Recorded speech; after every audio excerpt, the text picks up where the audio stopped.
Hi everybody, thank you for watching our videos and I hope you're enjoying them, and we've chosen our next book, which is A Squash and a Squeeze. And the author of this book is Julia Donaldson, and the illustrator is this man here, Axel Schiefer. The illustrator is the person that draws the pictures. A Squash and a Squeeze.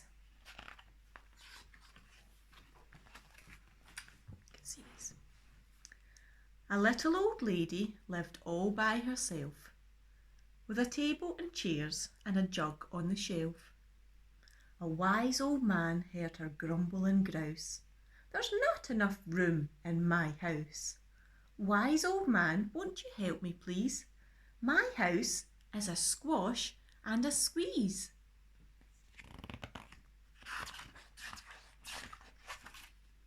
"Take in your hen," said the wise old man. "Take in my hen? What a curious plan."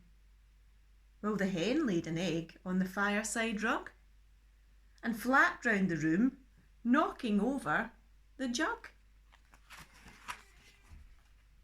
The little old lady cried, "What shall I do? It was poky for one, and it's tiny for two. My nose has a tickle, and there's no room to sneeze.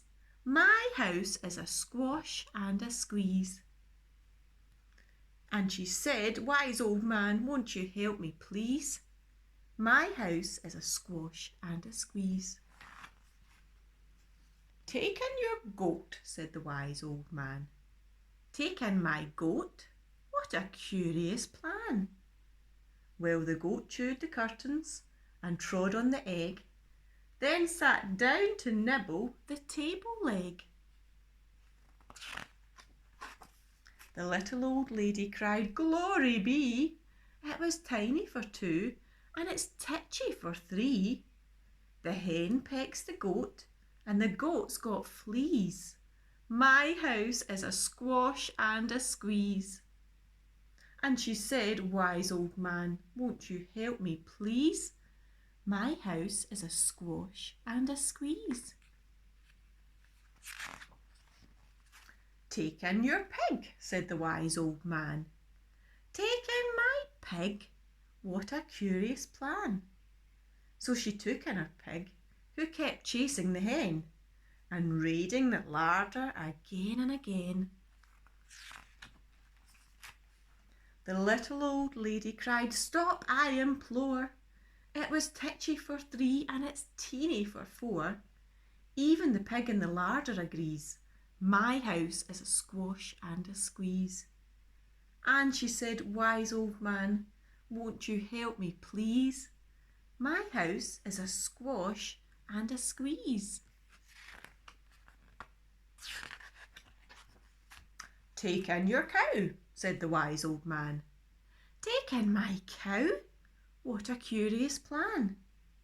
Well, the cow took one look and charged straight at the pig, then jumped on the table and tapped out a jig. The little old lady cried, "Heavens alive! It was teeny for four, and it's weeny for five. And tearing my hair out, I'm down on my knees. My house is a squash and a squeeze." And she said, "Wise old man, won't you help me please? My house is a squash and a squeeze." "Take them all out," said the wise old man. "But then I'll be back where I first began." So she opened the window and out flew the hen. "That's better. At last I can sneeze again." She shooed out the goat and she shoved out the pig. My house is beginning to feel pretty big. She huffed and she puffed and she pushed out the cow. "Just look at my house. It's enormous now." "Thank you, old man, for the work you have done. It was weeny for five, it's gigantic for one. There's no need to grumble and no need to grouse. There's plenty of room in my house." And now she's full of frolics and fiddle-dee-dees. It isn't a squash, and it isn't a squeeze. Yes, she's full of frolics and fiddle-dee-dees. It isn't a squash or a squeeze. The end. And I hope you're all full of frolics and fiddle-dee-dees as well, and that your house is not a squash or a squeeze.